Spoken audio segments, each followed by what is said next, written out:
और ये जीवन की समग्रता को प्रदान करने वाले, जीवन को श्रेष्ठता प्रदान करने वाले ये सूत्र कौन कौन से हो सकते हैं? जीव जब इस संसार में आता है तो उसे 4 ही पुरुषार्थ करने पड़ते हैं, 4 ही प्रयत्न करने पड़ते हैं, जिसको शास्त्रों ने पुरुषार्थ चतुष्टय कहकर के बताया। धर्म, अर्थ, काम और मोक्ष, ये 4 ही पुरुषार्थ हैं। जीव जब आवे तो उसे जीवन की शुरुआत धर्म से प्रारंभ करनी चाहिए और धर्म पूर्वक अर्थ का उपार्जन करना चाहिए, धर्म पूर्वक काम का सेवन करना चाहिए, तब जाकर के उसे मोक्ष की प्राप्ति होती है, उसे पूर्णता की प्राप्ति होती है। ये 4 पुरुषार्थ हमारे जीवन में बड़ा महत्व रखते हैं।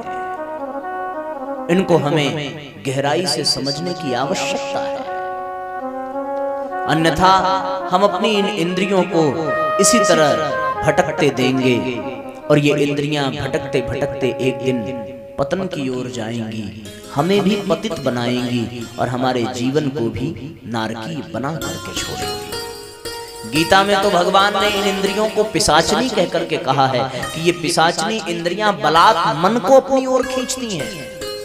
यानी मन यदि सात्विक है भी तो भी, अब जैसे हमारे नेत्र हैं और ये नेत्र किसी अश्लील चीज को देखने में आनंद पा रहे हैं, तो मन यदि ये कहेगा भी कि ये देखना उचित नहीं है, तो भी आंख उसको जबरदस्ती कहती है कि भैया थोड़ी देर और देख लेते हैं, थोड़ी देर और देख लेते हैं।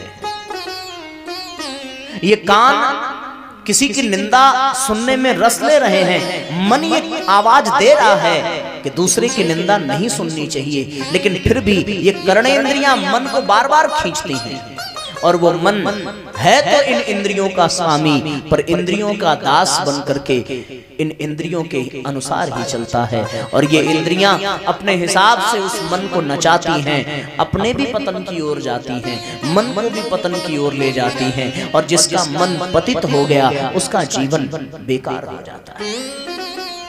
इसलिए अपने मूल लक्ष्य को याद करने की आवश्यकता है, और वो मूल लक्ष्य है साथियों धर्म, अर्थ, काम और मोक्ष का। इसी के रास्ते हमें अपने जीवन में आगे बढ़ना चाहिए। हम एक एक करके इनको समझें। इनमें, इन सूत्रों में गौ कथा भी आपको मिल जाएगी, और इन सूत्रों में श्रेष्ठ परिवार को बनाने के लिए स्वर्णिम सूत्र भी आपको मिल जाएंगे। क्योंकि इस समय हमारे सामने 2 विषय है। निवेदन ये भी था कि गौ कथा भी हो, और फिर बैठते बैठते शुरू करते करते एक और निवेदन आया कि भैया पारिवारिक जीवन पर भी कुछ सूत्र यहाँ उपस्थित लोगों को प्रदान किया जाए। तो यदि दोनों को मैं एक पात्र में समेटने का प्रयत्न करूं, तो मेरी अल्प बुद्धि में जो बात आ रही है वो यही है कि हमें धर्म, अर्थ, काम और मोक्ष को समझने की आवश्यकता है। इस संसार में जब प्राणी जन्म लेकर के आता है तो उसके जीवन में धर्म होना चाहिए। धर्म का तात्पर्य क्या है? धर्म किसे कहते हैं? धर्म उसको कहते हैं जिसे धारण किया जा सके, जिसे अपनाया जा सके। प्रज्ञोपनिषद में परम पूज्य गुरुदेव ने लिखा है कि धर्म वो जो हमारा उत्थान करे, धर्म वो जो हमारा परिष्कार करे, धर्म वो जो हमारा कल्याण करे, धर्म वो जिसे हम धारण कर सकें, धर्म वो जो हमें श्रेष्ठ बना सके, धर्म वो जो हमें पशु से परमात्मा बना दे, धर्म वो जो मानव से माधव बना दे, उसको धर्म कहते हैं। धर्म एक वैज्ञानिक पद्धति है, धर्म एक प्रक्रिया है जिसको अपना करके कोई भी व्यक्ति अपना कायाकल्प कर सकता है। धर्म एक ऐसा माध्यम है जिसे यदि जीवन में अपना लिया जाए तो हमारा ये जीवन धन्य बन जाता है। धर्म का वास्तविक स्वरूप क्या है? धर्म का वास्तविक तात्पर्य क्या है? पूज्य गुरुदेव कहते हैं धर्म यानी कर्तव्य परायणता, धर्म यानी अपने अपने उत्तरदायित्व का सद्भावना से युक्त होकर के उसका निर्वाह करना, उसको धर्म कहते हैं। आज हमारे संसार में धर्म की व्याख्या बड़ी विचित्र सी हो गई है। हम लोग धर्म को संप्रदाय मान बैठे हैं। संप्रदाय अलग है, धर्म अलग है। संप्रदाय नदियां हैं और धर्म सागर है। उस धर्म में संप्रदाय रूपी हजारों हजार नदियां उसमें जाकर के मिलती हैं और तब वो समग्र रूप से धर्म का स्वरूप पाती हैं। हिंदू कोई धर्म नहीं है, हिंदू एक संप्रदाय है। मुस्लिम कोई धर्म नहीं है, मुस्लिम एक संप्रदाय है। सिख कोई धर्म नहीं है, ये एक संप्रदाय है। जैन कोई धर्म नहीं है, संप्रदाय है। बौद्ध कोई धर्म नहीं है, संप्रदाय है। ईसाई कोई धर्म नहीं है, ये संप्रदाय है। और ये सारे संप्रदाय जब मिल जाते हैं तब वहां सनातन धर्म रूपी समुद्र का दर्शन होता है।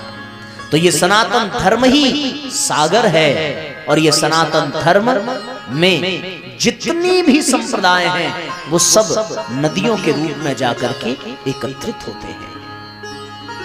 जिस प्रकार से शरीर की पूरी नाड़ियों का एक ही स्थान पर गुंथन होता है और उस स्थान को नाभि केंद्र कहते हैं। हमारे नाभि से प्रत्येक नसें जुड़ी हुई हैं, प्रत्येक नाड़ियां जुड़ी हुई हैं। लाखों करोड़ों की संख्या में नस नाड़ियां यदि किसी एक स्थान से जुड़ी हैं तो वो स्थान है हमारे शरीर का नाभि केंद्र। उसी प्रकार साथियों, सारा संप्रदाय यदि कहीं से निकला है तो वो सनातन धर्म से ही निकला है और यदि कहीं जाकर के मिलेगा तो वो सनातन धर्म में ही मिलेगा। इसलिए धर्म का वास्तविक तात्पर्य क्या है? धर्म का वास्तविक तात्पर्य है कर्तव्य परायणता। भूख लगने पर प्रत्येक प्राणी का धर्म है कि वो अपनी भूख को मिटावे। अब ये जो धर्म है ऐसा नहीं है कि मुस्लिम के लिए अलग है, सिख के लिए अलग है, हिंदू के लिए अलग है। भूख तो सभी वर्ग के लोगों को लग रही है और उसको मिटाने का प्रथम कर्तव्य सबको करना है। तो हुआ ना सबके लिए एक बराबर। धर्म यानी कर्तव्य, धर्म यानी कर्म। जिस कर्म को अच्छी भावना से किया जाए, जिस कर्म में सद्विचार हो, सद्भावनाएं हो, वही कर्म सत्कर्म बन जाता है और वही सत्कर्म ही धर्म कहलाता है। एक पिता होने के नाते अपने पुत्र को संस्कारी बनाना प्रत्येक पिता का धर्म है। अब वो पिता हिंदू है तो भी उसका ये धर्म है, वो मुस्लिम है तो भी उसका ये धर्म है, वो सिख है तो भी उसका धर्म है कि वो अपने पुत्र को श्रेष्ठ नागरिक बनावे, संस्कारवान बनावे, जिम्मेदार बनावे, बहादुर बनावे, समझदार बनावे। ये हर पिता का धर्म है और हर पिता का धर्म होने के नाते ये हर पिता का कर्तव्य है। तो धर्म यानी कर्तव्य, कर्तव्य यानी धर्म। जिस परिस्थिति में जिस प्राणी का जो कर्तव्य है वही उसका धर्म है। पिता होने के नाते पुत्र का पालन पोषण, संस्कारवान बनाना ये एक पिता का धर्म है। फिर वो पिता किसी भी संप्रदाय का हो ये महत्व नहीं रखता। इसलिए साथियों, जीवन में इसे समझने की आवश्यकता है। हम किसी भी संप्रदाय के हों, हम किसी भी वर्ग के हों, हम कहीं के भी हों, लेकिन हम केवल और केवल एक बात का ध्यान रखें कि हमारा जो कर्तव्य है, हमारा जो कर्म है, वही हमारा धर्म है। धर्म को लोग कर्मकांड से जोड़ देते हैं, धर्म को लोग पूजा पाठ से जोड़ देते हैं, धर्म को लोग संप्रदाय से जोड़ देते हैं। धर्म कोई कर्मकांड नहीं है। केवल कर्मकांड करने वाले व्यक्ति को आप धार्मिक नहीं कह सकते। जो अगरबत्ती घुमावे, घंटों पूजा करे, वो पुजारी हो सकता है, धार्मिक नहीं कहा जाएगा। यदि कोई कर्मकांड में अपने आप को लगा रहा है तो उसे कर्मकांडी आप कह सकते हैं, वो धार्मिक नहीं होगा। यदि कोई शास्त्र का अध्ययन कर रहा हो तो उसको शास्त्रज्ञ कह सकते हैं, विद्वान कह सकते हैं, लेकिन वो धार्मिक नहीं कहा जा सकता। क्योंकि रावण समस्त शास्त्रों का ज्ञाता है, रावण समस्त शास्त्रों को जानने वाला है, इसके बावजूद भी वो धार्मिक नहीं है।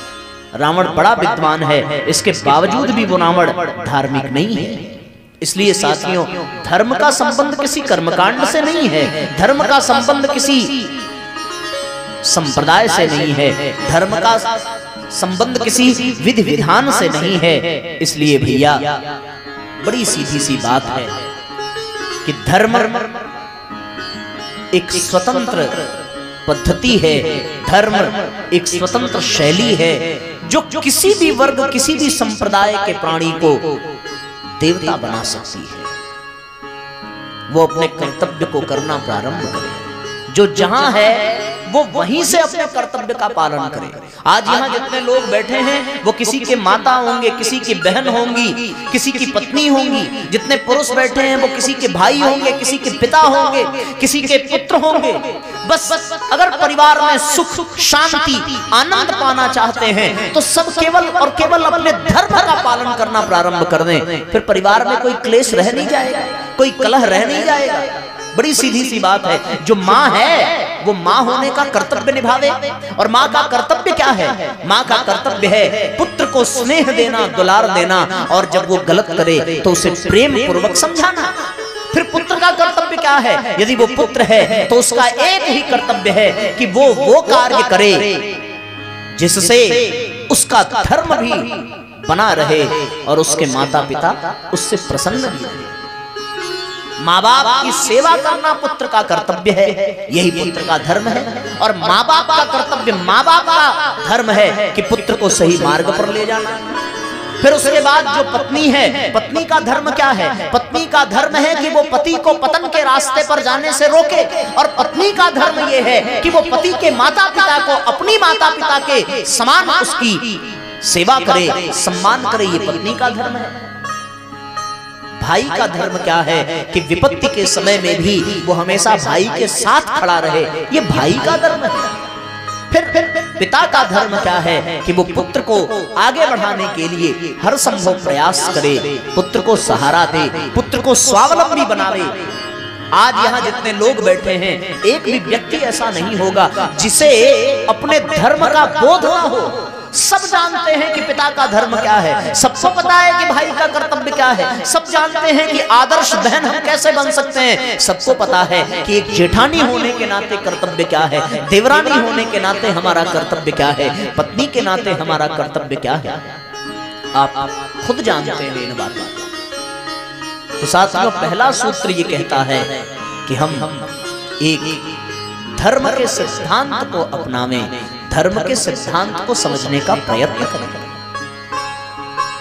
धर्म का केवल और केवल इतना ही तात्पर्य है कि हम जिस भूमिका में हैं उसी भूमिका को अच्छे से निभाना प्रारंभ कर दें। अच्छा, आप इस समय किस भूमिका में हैं?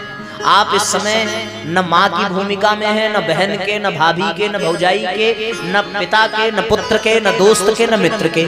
आप इस समय किस भूमिका में हैं? केवल और केवल आप इस समय श्रोता की भूमिका में हैं। और श्रोता होने के नाते आपका धर्म ये है कि आप शांत चित्त होकर के, एकाग्र चित्त होकर के केवल और केवल व्यासपीठ की बात को सुने और उसको अपने जीवन में उतारने का अभ्यास करें। एक श्रोता होने का धर्म यही है।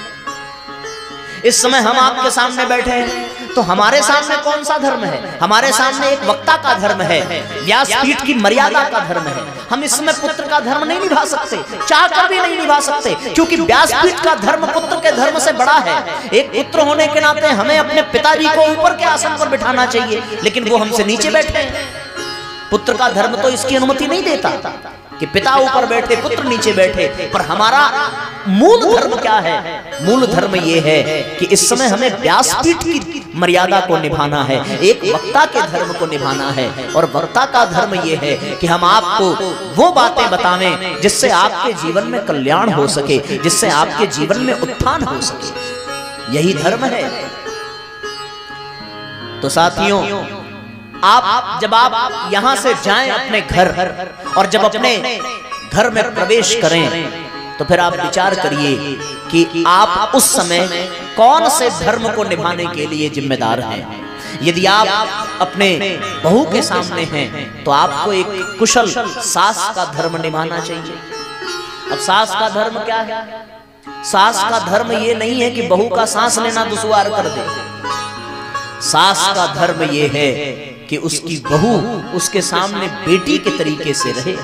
अगर आपको नहीं समझ में आता कि सास का धर्म क्या है, तो बस आप इतना समझ लो कि जितना आप स्नेह, जितना आप स्वतंत्रता अपनी बेटियों को देते हैं, उतना ही आप अपने बहू को देना प्रारंभ कर दें। आपको एक अच्छी सास होने से कोई दुनिया की ताकत रोक नहीं सकती।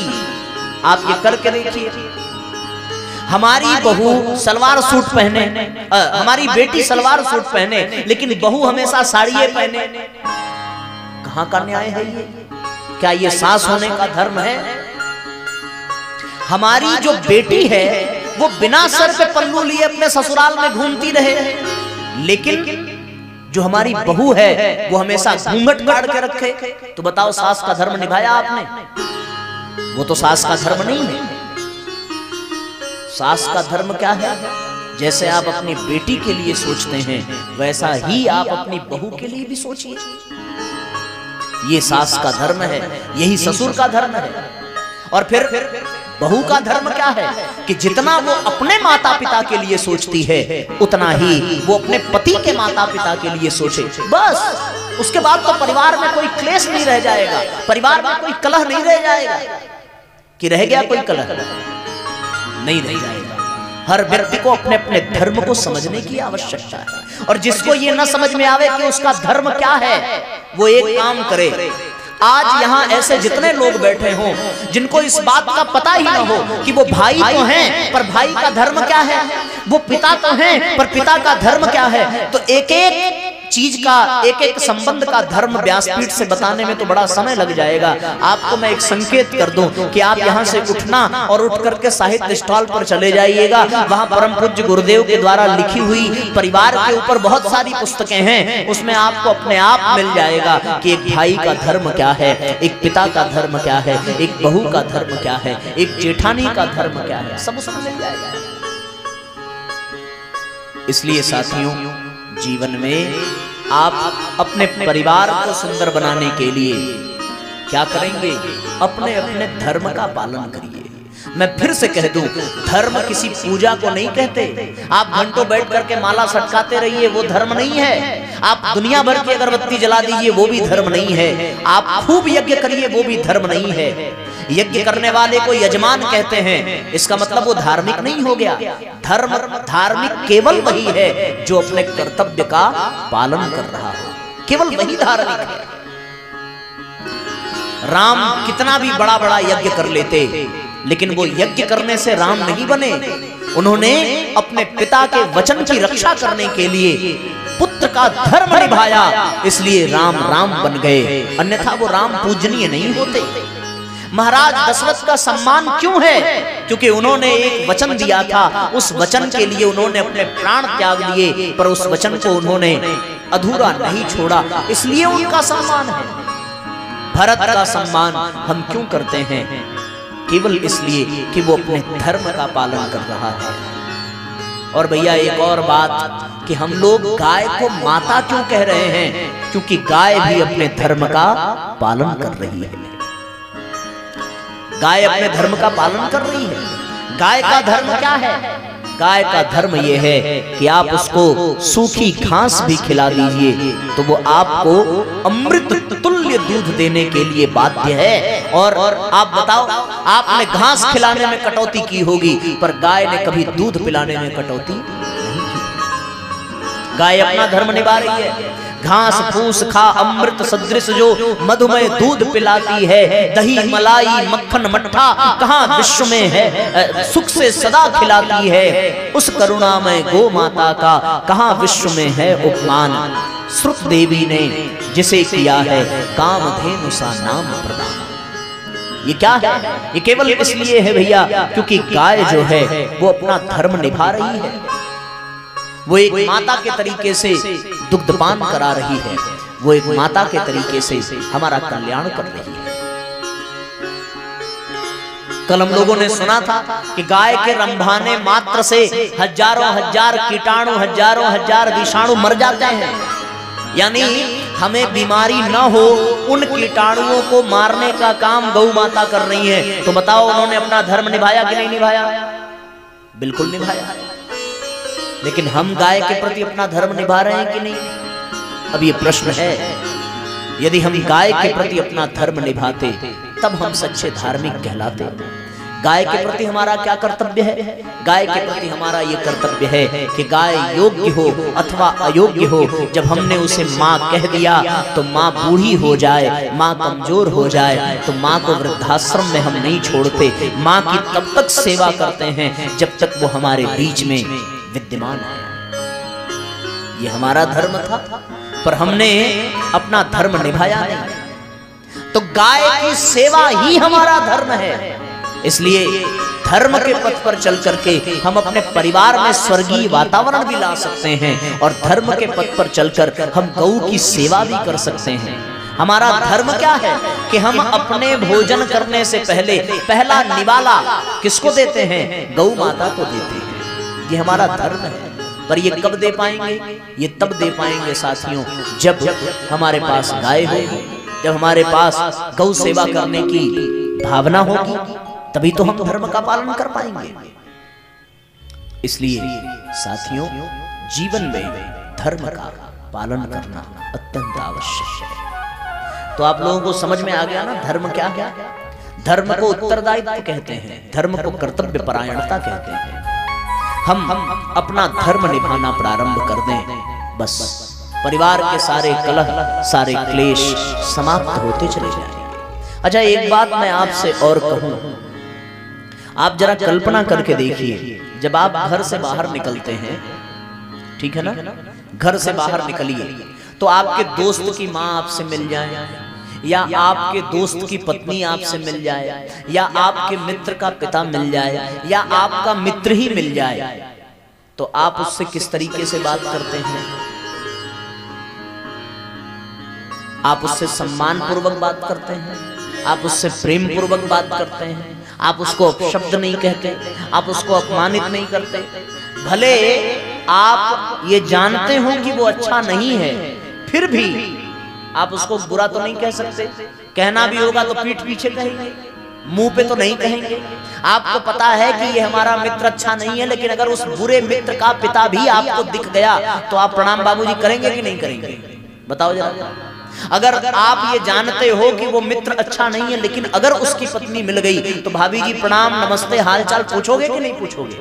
या फिर आपका वो मित्र भी आपसे मिल जाए तो भले आपकी बहुत गहरी मित्रता ना हो, लेकिन हालचाल करके ही आप आगे बढ़ेंगे। तो जो पराये हैं, जिनसे रक्त का संबंध नहीं है, जो अपना नहीं है, उनसे हम इतना प्यार से बात करते हैं, और घर में जो अपना है उससे हम काहे प्यार से बात नहीं कर पाते? जरा सोचो, जो प्यार हम दूसरे की माँ को देते हैं, क्या उतने ही प्यार से हम अपनी माँ से बोलते हैं? विचार करके देखिए। जो सम्मान हम दूसरे की पत्नी को देते हैं, क्या वो सम्मान हमने अपने घर में अपनी पत्नी को दिया? जो सम्मान हमने अपने मित्र को दिया, क्या वो सम्मान हमने अपने भाई को दिया? बाहर वाला सम्मान उठा करके घर में देना प्रारंभ कर दें तो बाहर सम्मान देने और सम्मान पाने की जरूरत ही नहीं पड़ेगी। सारा सम्मान, सारा आनंद घर में ही आ जाएगा। बगल में जो पड़ोसी है, जो पड़ोस में है, वो हमारे लिए प्रिय है, लेकिन हमारे घर में यदि कोई ऐसा है, चलो ठीक है, घर में केवल माँ ही नहीं है, चाची भी है, बहन भी है, अन्य संबंधी भी हैं।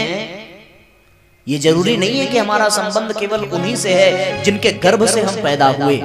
हो सकता है वो तो सगी माँ है, पर घर में जो अन्य स्त्रियां हैं वो भी तो माँ समान है। भाई उनको हम चाची कहते हैं तो चाची का मतलब क्या हो गया? चाची का मतलब छोटी माँ। ताई जी हो गई तो वो बड़ी माँ। इसीलिए हो सकता है कि हम उनके पास नहीं हैं जिनके गर्भ से हमारा जन्म हुआ। हो सकता है कि हमारे घर में कोई सौतेली माँ भी हो। तो यदि हम पड़ोसी से अच्छा व्यवहार कर रहे हैं तो फिर सौतेली माँ से व्यवहार करने में अच्छा क्या प्रॉब्लम है भाई? इसका तात्पर्य क्या है? इसका मतलब क्या है? इसका मतलब एक ही है कि हम जिसमें अपनी आत्मीयता को डाल देते हैं वो हमें अपना लगने लगता है, और जिसमें हम अपनी आत्मीयता को नहीं डाल पाते वो हमें खराब लगने लगता है।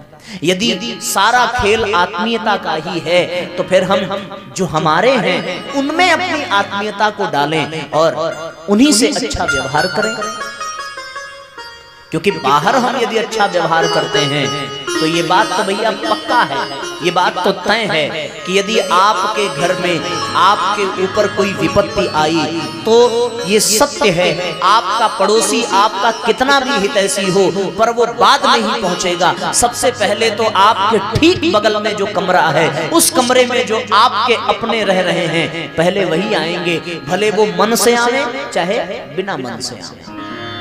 तो यदि संबंध बढ़िया रखना ही है तो जो घर में है उसी से संबंध रखा जाए। धर्म तो यही कहता है कि हम एक बात का ध्यान रखिएगा कि रावण के पराजय का एक बहुत बड़ा कारण ये था कि रावण ने अपने भाई का सम्मान नहीं किया, रावण ने अपने भाई को लात मारी। और राम के विजय का एक बहुत बड़ा कारण ये था कि राम अपने भाई का सम्मान पहले करते हैं और दूसरे के भी भाई का सम्मान करते हैं। धर्म क्या है? धर्म ये है भैया कि हम पहले अपनों का सम्मान करें, अपनों का सम्मान करेंगे तो फिर दूसरे अपने आप हमारा सम्मान करेंगे। हमारा धर्म प्रत्येक प्रकृति का ये नियम है कि हम जो चाहते हैं वो हमें पहले देना पड़ेगा। आप बताओ, आप श्वास लेते हैं, सांस कौन कौन लेता है? हाथ उठाओ जरा। अच्छा, सब लोग लेते हैं। बहुत बहुत बधाई हो आपको कि आप लोग सांस लेते हैं। लेकिन आपसे मैं अब एक प्रश्न पूछूं कि आप सांस ले पाते हैं किस शर्त पर? तो साथियों गहराई से चिंतन करके देखिए, एक ही शर्त है सांस लेने की और वो ये है कि जब आप सांस देंगे तभी आप सांस ले पाएंगे। प्रयोग करके देख लीजिए। सांस आपने अंदर ले ली, अब आप जिद कर लीजिए कि हम अंदर जो सांस गई है उसको बाहर नहीं जाने देंगे। मत जाने दो, दुनिया का थोड़ी कुछ बिगड़ जाएगा। रोक के देख लो, 2-3 सेकंड में पता चल जाएगा कि नुकसान किसका है। आपको अगर सांस लेना है तो सांस देना पड़ेगा। उसी प्रकार यदि आपको सम्मान लेना है तो सम्मान देना पड़ेगा। सीधी सी बात।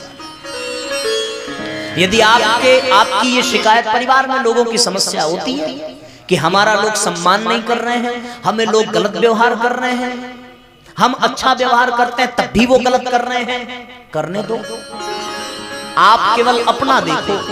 यदि आप सम्मान देंगे, आप व्यवहार अच्छा रखेंगे तो निस्संदेह कभी न कभी ऐसा आएगा जब उनको अपनी गलती का एहसास होगा और उनको भी सम्मान देना पड़ेगा। यदि कैकेयी ने भगवान राम से यह कह दिया कि वन की ओर चले जाओ और भगवान राम कैकेयी माता से लड़ पड़ते कि आपकी हिम्मत कैसे हुई हमको वन भेजने की? ये ठीक है कि आप पिताजी की दूसरी पत्नी हैं, ये ठीक है कि आप हमारी सौतेली माँ हैं और आप अपने पुत्र भरत के लिए राज्य चाहती हैं, तो इस राज्य का बंटवारा होगा, एक हिस्सा भरत लेगा, एक हिस्सा हम लेंगे। आज के लोग होते तो यही करते, पर राम ने कौन सी मर्यादा की स्थापना की? भगवान राम ने कौन सा चरित्र दिखाया? भगवान राम ने कौन सा चिंतन दिया? भगवान राम ने यह चिंतन दिया कि माता यदि सौतेली ही हो और उसके बावजूद भी वो वन की ओर जाने के लिए कहे तो बिना सोचे बिना विचारे उनके निर्णय को स्वीकार कर लेना चाहिए। कौशल्या ने कहा कि पिता से बढ़कर के माँ का स्थान है राम, यदि तुम्हारे पिता ने वन जाने के लिए कहा है तो माँ होने के नाते मैं तुम्हें मना करती हूँ, मत जाओ। पर भगवान राम ने कहा कि मैया केवल पिता कहते तो मैं तेरी बात मान लेता, पर माता कैकेयी की भी इच्छा है कि मैं वन की ओर जाऊं। तो कैकेयी क्या है? सौतेली माँ है ना। अब सौतेली माता है तो क्या भगवान लड़ पड़े? भगवान ने सौतेली माता को भी सम्मान दिया और सौतेली माता को सम्मान दिया तो परिणाम क्या निकला? परिणाम ये निकला साथियों आप सब ने राम कथा सुनी होगी, आप सब ने रामायण देखा होगा। परिणाम ये निकला कि कौशल्या को जीवन भर कष्ट नहीं हुआ, कौशल्या कभी नहीं रोई, लेकिन जीवन भर कैकेयी पश्चाताप करती रही, हर कदम पर हर पल पर पश्चाताप करती रही।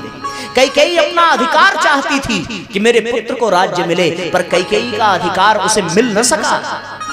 लेकिन अगर कैकेयी ने अपने धर्म का पालन किया होता तो शायद कौशल्या से कहीं अधिक कैकेयी प्रसन्न रहती। पर कैकेयी ने धर्म का पालन नहीं किया, कैकेयी ने अपने कर्तव्य का पालन नहीं किया। कर्तव्य की बजाय कैकेयी ने अपने अधिकार का पालन किया, और अधिकार का पालन किया तो कैकेयी को अधिकार नहीं मिला।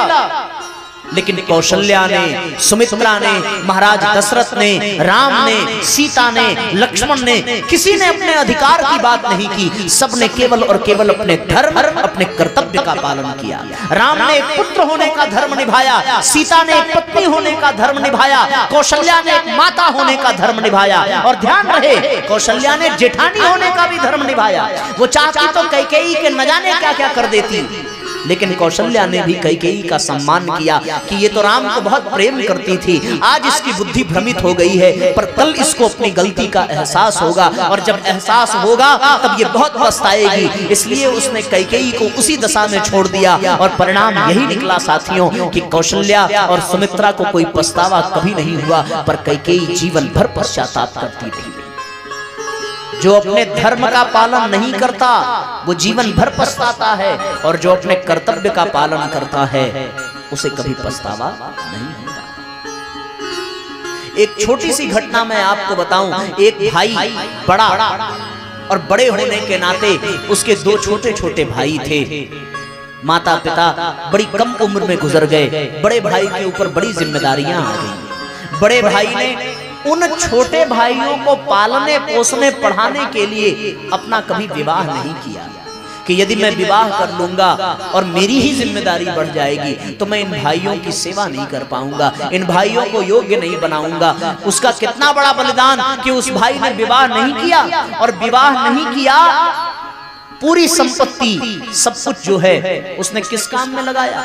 केवल और केवल भाइयों को पढ़ाने में, भाइयों को योग्य बनाने में। उसका एक भाई बहुत बड़ा इंस्पेक्टर बन गया, उसका दूसरा भाई बहुत बड़ा डॉक्टर बन गया, और जब वो डॉक्टर बना, उनका सबका विवाह हुआ, तो वो अपने बच्चे, अपने परिवार को लेकर के परदेश चले गए। अब गांव में कौन रह गया? बेचारा वो अकेला भाई रह गया।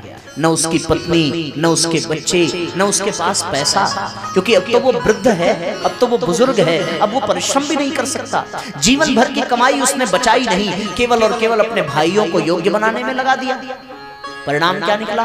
परिणाम ये निकला कि सारे भाई कमाने लगे, सब बाहर चले गए। गांव वालों ने उससे पूछा कि भैया रामलाल, तुमसे हम लोग बार बार कहते रहे कि यहाँ कोई किसी का नहीं है, विवाह कर लेते, आज तुम्हारे अपने बच्चे होते तो तुम्हारी देखभाल तो करते। देखो भाइयों ने क्या हसर किया, योग्य तो तुमने बना दिया, पढ़ा लिखा दिया, वो चले गए। रामलाल भी अपने मन में एक पल के लिए सोचने लगा कि मैं जीवन भर धर्म का मार्ग अपनाता गया, मैंने जीवन भर अपना कर्तव्य निभाया, इन भाइयों में कोई कमी नहीं रखी, फिर भी मेरी ये दुर्दशा क्यों हो रही है? उसके तुरंत बाद रामलाल के मन में एक और विचार आया, और वो विचार ये आया कि साथियों, मैंने धर्म का पालन किया है जीवन भर, तो मैं सीना चौड़ा करके जीवन जी रहा हूं। लेकिन आज यदि मैं उन भाइयों के सामने चला जाऊं तो इस समाज के सामने, मेरे सामने वो सिर अपना उठा नहीं सकेंगे, वो अपने सिर को झुका ही रखेंगे।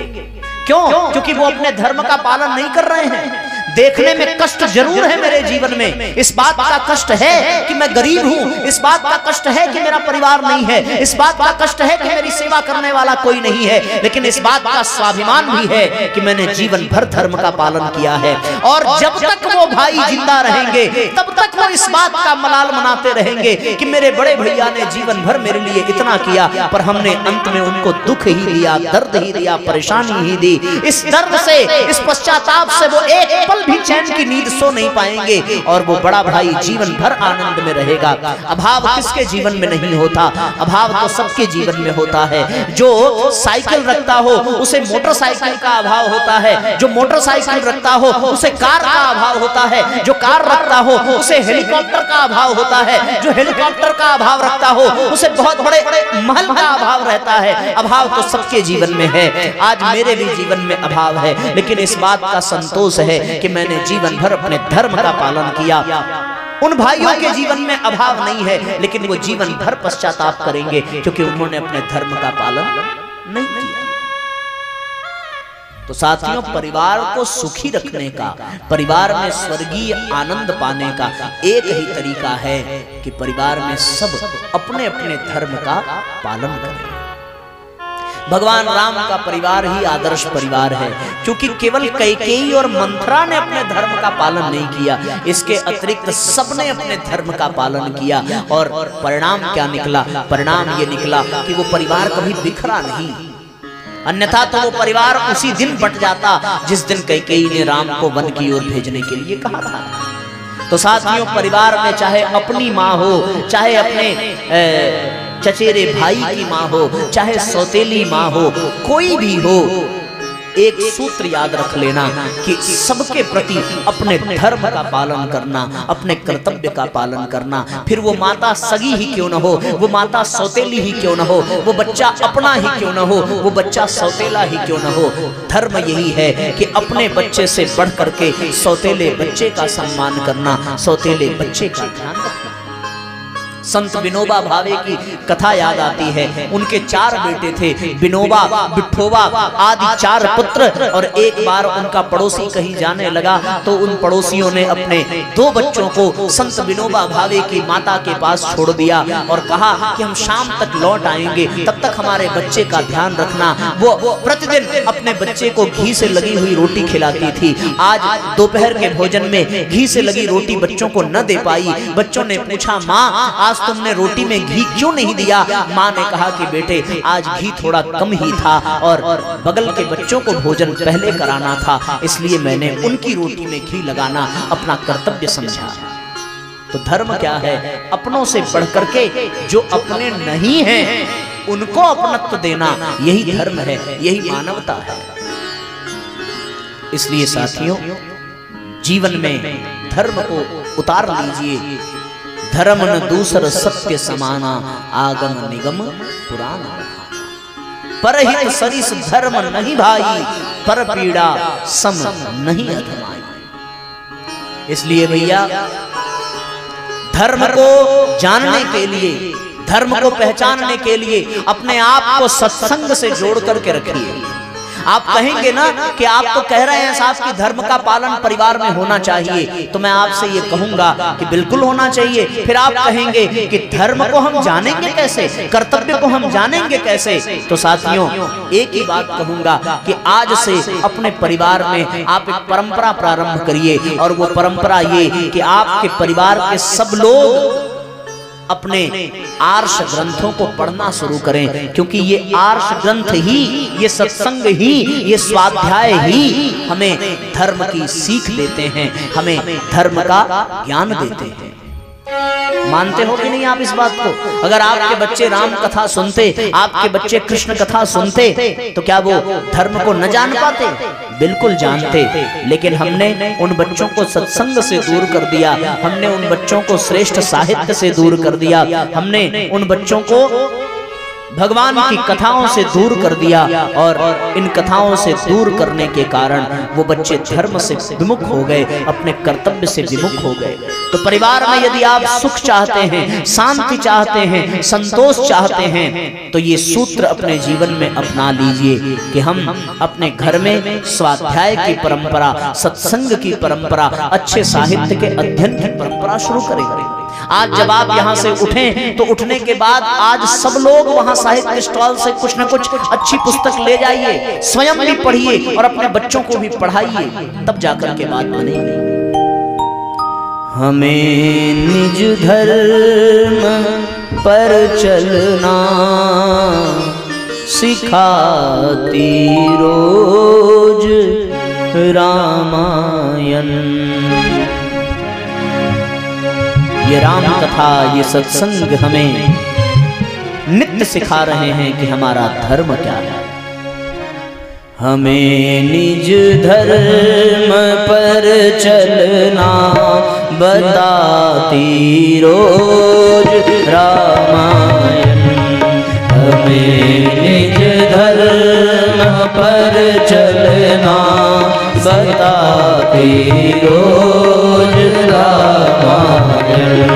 सदा शुभ आचरण करना, सदा शुभ आचरण करना सिखाती रोज रामायण। सिखाती रोज रामायण। दोनों हाथ ऊपर उठा करके तालियां बजाइए और इस गीत के भाव को समझिए। यदि आप चाहते हैं कि आपके परिवार का बच्चा धर्म के पथ पर चले, अपने कर्तव्य को समझे, तो उसे सत्संग से जोड़ना पड़ेगा, अच्छे साहित्य से जोड़ना पड़ेगा, परम पूज्य गुरुदेव के साहित्य से जोड़कर स्वाध्याय के लिए प्रेरित करना होगा।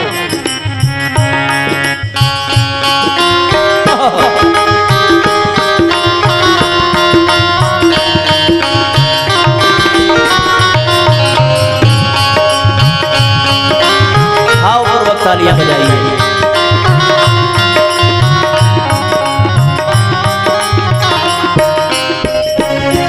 जिन्हें संसार सागर से उतर कर पार जाना है, जिन्हें संसार सागर से उतर कर पार जाना है, उन्हें सुख से किनारे पर, उन्हें सुख से किनारे पर लगाती रोज रामायण। हमें सुख से किनारे पर लगाती रोज रामायण। हमें निज धर्म पर चलना बताती रोज रामायण। हमें निज धर्म पर चलना बताती रोज रामायण।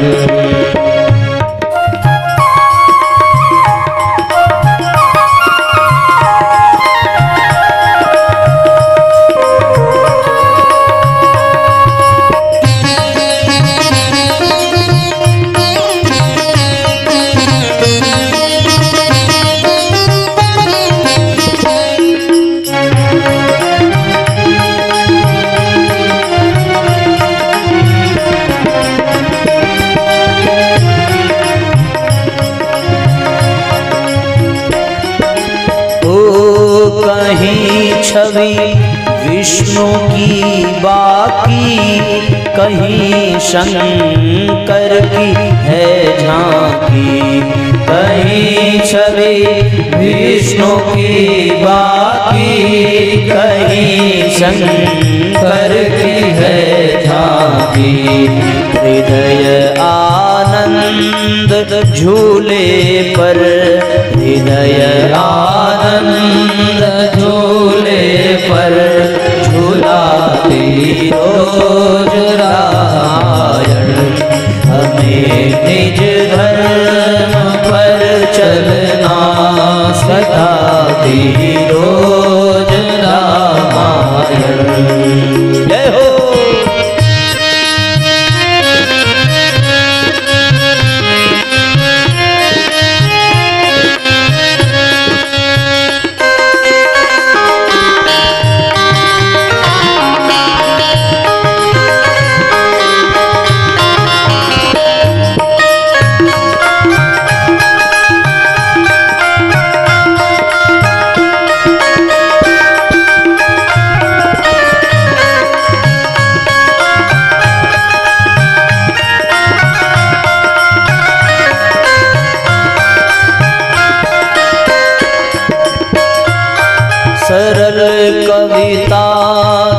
कुंजों में बना मंदिर है हिंदी का।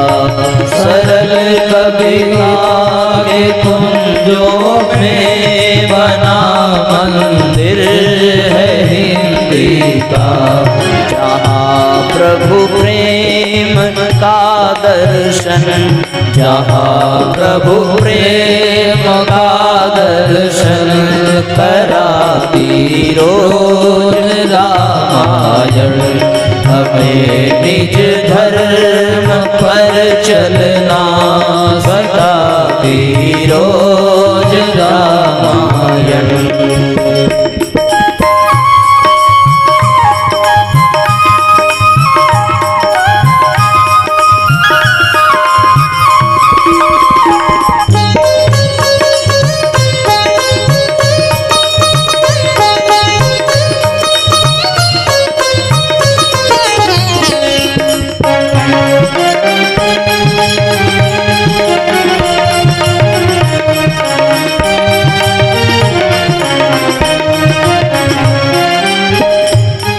कभी वेदों के सागर में, कभी गीता की गंगा में। कभी वेदों के सागर में, कभी गीता की गंगा में। सभी रस बिंदु में मन को, सभी रस बिंदु में मन को डुबाती रोज रामायण। हमें निज धर्म पर चलना सिखाती रोज रामायण। हमें निज धर्म पर चलना सिखाती रोज रामायण। सदा शुभ आचरण करना सिखाती रोज रामायण। बताती रोज रामायण, सिखाती रोज रामायण। तो साथियों, कहने का तात्पर्य ये है कि हमारे घरों में ये परंपरा प्रारंभ होनी चाहिए। कौन सी परंपरा? कि हम प्रतिदिन अपने घर में अच्छे साहित्य का स्वाध्याय खुद भी करें। अच्छा ये बताओ, अखंड ज्योति कितनों के घर में आती है? हाथ उठाओ जरा, जरा सही सही उठाना। अखंड ज्योति कितने लोग मंगाते हो? हाथ नीचे करो। कितने लोग नहीं मंगाते हैं वो हाथ उठाएं जरा, जिनके यहाँ अखंड ज्योति नहीं आती है। गजब की बेईमानी है भैया, जिनके यहाँ नहीं आती उठाओ ना। अरे हम भिजवाएंगे। हाथ ऊपर करो जिनके जिनके यहाँ अखंड ज्योति पत्रिका नहीं आती। सब मरे पड़े हैं। ना हाँ वाले में उठाएंगे ना वाले में उठाएंगे। नहीं आती ना। अच्छा एक बार फिर से पूछते हैं, ईमानदारी से जवाब दीजिएगा। बताओ भाई, अखंड ज्योति किसके किसके यहाँ आती है? अब हाथ उठाओ। इतने लोगों के यहाँ आती है। छोड़ो, जिनके यहाँ नहीं आती उनसे पूछेंगे ही नहीं। अब जिनके यहाँ आती है उनसे मेरा एक प्रश्न ये है कि कितने लोग प्रतिदिन पढ़ते हैं? वो हाथ उठाएं जरा। आई हो दादा, खाली 2 लोग 3 लोग। अच्छा, अब जरा विचार करके देखो, गुरुजी की पत्रिका घर में आ रही है, उसके बावजूद भी हम न पढ़ रहे हैं न अपने बच्चों को पढ़ा रहे हैं। तो कहां से लोग अपना धर्म जानेंगे? कहां से अपने धर्म का निर्वहन करेंगे? और जब वो धर्म का निर्वहन करेंगे नहीं तो परिवार अच्छा बनेगा कैसे? जरा सोच के देखो, विचार करके देखिए। अच्छा ये बताओ, रामायण की पुस्तक रामचरितमानस कितने लोगों के घर में है? हाथ उठाओ जरा। हाथ नीचे करो। ऐसे कितने लोग हैं जो प्रतिदिन रामायण की चौपाई पढ़ते हैं? प्रतिदिन, कभी कभी नहीं, प्रतिदिन जितने लोग पढ़ते हैं वो ईमानदारी से हाथ उठाएंगे। बताओ, रामायण की किताब है 200 लोगों के घर में और प्रतिदिन पढ़ने वाले 20 भी नहीं है, तो रखने से क्या फायदा? आपको मैं ये प्रश्न इसलिए पूछ रहा हूं, आपको मैं ये बताना चाहता हूं कि हम लोग जब छोटे छोटे थे तो हमारे घर में एक नियम था। ये नियम हमारे माता पिता ने लगाया था, और नियम ये लगाया था कि जब तक रात में हम लोग अखंड ज्योति की एक कहानी नहीं पढ़ लेते थे, तब तक रात का भोजन ही हमें मिलता ही नहीं था। ये हमारे घर का नियम था। जब अखंड ज्योति की कहानियां पूरी हो जाती थी तो फिर रामचरितमानस की चौपाई, प्रज्ञा पुराण की कहानियां, ये बिना पढ़े रात का भोजन मिलता नहीं था। आप एक काम करिए, अगर चाहते हैं कि आपका परिवार सुखी हो, अगर चाहते हैं कि आपके परिवार में धर्म लोगों का बना रहे, तो आप ये परंपरा शुरू करिए कि आपके घर में जितने भी लोग हैं वो जब तक अच्छी पुस्तक एक पेज न पढ़ लें तब तक उनको रात का भोजन नहीं देना चाहिए। क्योंकि भोजन शरीर का पेट भरता है, लेकिन आत्मा का पेट भरने के लिए विचारों का भोजन चाहिए, जो अच्छे साहित्य में मिलता है। आप पत्रिका मंगाते हैं, कोई बात नहीं, नहीं मंगाते कोई बात नहीं, लेकिन आपको मैं एक चीज बता रहा हूं कि आप सब लोग एक काम आज से करिएगा। मोबाइल किसके किसके पास है? हाथ उठाओ जरा। मोबाइल हो, अरे इसको मोबाइल कहते हैं, इसको ऐसा ऐसा वाला किसके किसके पास है? हाथ उठाओ भैया, हाँ उठाओ। कहाँ शर्मा रहे हैं आप लोग? हम ले थोड़ी लेंगे। अच्छा हाथ नीचे करो। जिनके पास दो मोबाइल हो वो दो हाथ उठाएं। दो किसी के पास नहीं है, सबके पास एक एक। चलो बढ़िया। आप एक काम करिएगा, आप अपने मोबाइल में हमारे YouTube चैनल पर एक बार विजिट करिएगा। आप उसमें अनिलेश तिवारी लिख करके सर्च कर लीजिएगा, हमारा YouTube चैनल आएगा। किन किन लोगों ने देखा है? जरा हाथ उठाओ। किन किन लोगों ने देखा है? अरे वाह, इतने लोगों ने देखा है ना, हाथ नीचे करो। अब जिन लोगों ने देखा है उनकी एक जिम्मेदारी है कि ये कार्यक्रम आज का है, कल का है। जब कोई इस कार्यक्रम में आवे तो उसकी पहले मोबाइल आप लेना, और मोबाइल लेकर के उसके मोबाइल में पहले वो चैनल उसको खोल के दिखाना। इसलिए दिखाइएगा क्योंकि हम उस चैनल पर प्रतिदिन रात में 8 बजे परम पूज्य गुरुदेव की पुस्तक पढ़ाते हैं। कितने बजे? अरे थोड़ा जोर से बोलो भाई। हाँ, प्रतिदिन 8 बजे हम परम पूज्य गुरुदेव का साहित्य, हर महीने की अखंड ज्योति उसमें पढ़ाते हैं। तो जितने लोग यहाँ आ रहे हैं उन सब के मोबाइल में ना वो चैनल जरूर खोल करके उनको दिखा दीजिएगा। सब्सक्राइब इसलिए कर दीजिएगा ताकि उनको मैसेज आए, और आए उनको पता चले कि स्वाध्याय का समय शुरू हो गया है, और वो अपने काम को करते हुए जैसे भी मैनेज कर सकें वो स्वाध्याय में जुड़े, उनके बच्चे स्वाध्याय में जुड़े। जब वो जुड़ेंगे तभी तो उनको धर्म का बोध होगा कि उनका कर्तव्य क्या है, उनका धर्म क्या है, उनकी जिम्मेदारियां क्या है। हम ये बच्चों को बताते नहीं हैं, और फिर बच्चे बिगड़ जाते हैं, युवा पीढ़ी बिगड़ जाती है, परिवार बिगड़ जाता है। जिस सास की बहू से न पटती हो उस सास को अपने बहू को स्वाध्याय कराना चाहिए। जिस बहू की सास से न पटे उस बहू को अपने सास को स्वाध्याय कराना चाहिए। जिस भाई का आपस में न बनती हो उन भाइयों से कह दो कि बैठ करके गुरुजी का साहित्य पढ़ना शुरू करें। इस दुनिया में सब समस्याओं का सबसे बढ़िया इलाज है कि वो अच्छी किताबों की संगत कर लें, अच्छी पुस्तक पढ़ना प्रारंभ कर दें। जिस घर में अच्छी पुस्तक है समझ लो कि उस घर के बच्चों के लिए जमीन जायदाद और संपत्ति छोड़ने की जरूरत नहीं है। और जिस घर में अच्छी पुस्तकें नहीं हैं उस घर में माँ बाप अपने बच्चों के लिए कितनी भी संपत्ति छोड़ दें वो सब शराब पी करके बेच डालेगा, सब बर्बाद कर देगा। अगर चाहते हो कि आपके घर में लोग अपने धर्म को समझें तो उनके लिए क्या करना पड़ेगा? बोलो भाई, क्या करना पड़ेगा? हैं? नहीं पता? क्या करना पड़ेगा बताओ, तब आगे बढ़ेंगे, नहीं हम कथा ही नहीं सुनाएंगे। बोलो क्या करना पड़ेगा जो चाहते हैं कि उनके घर में बच्चे धर्म समझें? हाँ बेटा, जरा एक बार जोर से साथ में बोलिए सब लोग, क्या करना पड़ेगा? यही तो पूछ रहे थे कब से, बिना मतलब आपने 2 मिनट खराब कर दिया। पहली बार में बोल देते कि स्वाध्याय करने से होगा। तो बताओ कौन कौन रोज स्वाध्याय करेगा? हाथ उठाओ जरा। झूठ मत बोलना, नहीं काला कौआ काटेगा, फिर हमसे मत कहना। सजन रे झूठ मत बोलो, इस बात का ध्यान रखना।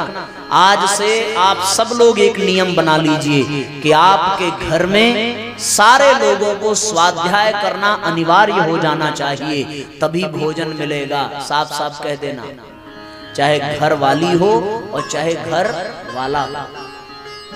अगर अच्छी किताब पढ़ोगे, अच्छे विचार रखोगे, तो ही भैया स्वाध्याय का लाभ मिलेगा और तभी आपके जीवन में धर्म आएगा। तो अब आपके मन में एक प्रश्न होगा कि महाराज गौ कथा सुनाने बैठे थे तो ये क्या सुनाने लगे? तो अब हम आपसे एक बात पूछते हैं, चलो भाई, माँ बाप की सेवा करना बताओ धर्म है कि अधर्म है? जरा जोर से बोलिए। और जब तक सारे लोग नहीं बोलेंगे तब तक हमसे बुरा कोई नहीं होगा। आप ये मत कह दो महाराज आप तो ऐसे ही बुरे लग रहे हैं। बताओ भाई, माँ बाप की सेवा आपको बोलना है धर्म है। माँ बाप की सेवा, अभी भी आवाज पूरी नहीं आ रही है। माँ बाप की सेवा, बच्चों को संस्कारी बनाना, स्वाध्याय करना, कथा में समय से आना, प्रतिदिन यज्ञ में आना, गौ की सेवा करना। तब बताओ, हम किसी दूसरे विषय की चर्चा कर रहे थे? हम तो यही कर रहे थे कि धर्म क्या है और गौ की सेवा भी धर्म है।